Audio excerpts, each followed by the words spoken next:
One of the interesting things, and I think I mentioned this at Stonehenge, that there's a tradition at Stonehenge from this book from 1666 that writes about these, what they call the Kangic giants. And what they did, they would actually have furnaces, and the stone would be turned to powder, and they would reform it into whatever shapes they wanted.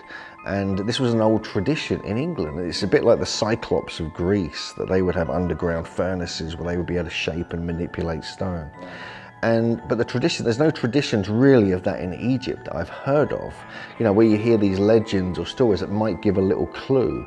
Do you think there's any reality to that, or you think it's a way they just try to explain it? I think intuitively there are certainly, people can land on there's some subtle differences, like geopolymers, I think of that as the idea of like a modern cement, which is a geopolymer, right? It's essentially a slurry or a powdered substance. You wet, it sets, and it forms, a hard surface. And cement is a geopolymer. Another kind of angle people can take at it, and this is like an intuition you get looking at the architecture in places like South America, Sacred Valley of Peru.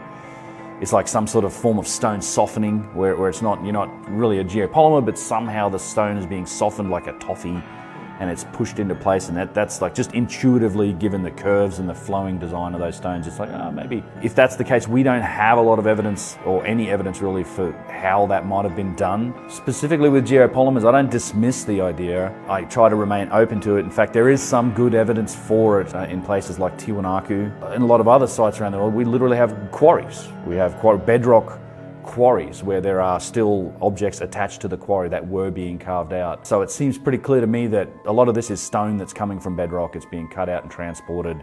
You also have machining, witness marks and tools for how it's being shaped. That's not to say that there isn't any merit to it. I do think that it's an interesting topic for explanation. I think there is some evidence for it in places like Tiwanaku that bears more research going into it, and I try to keep an open mind about it.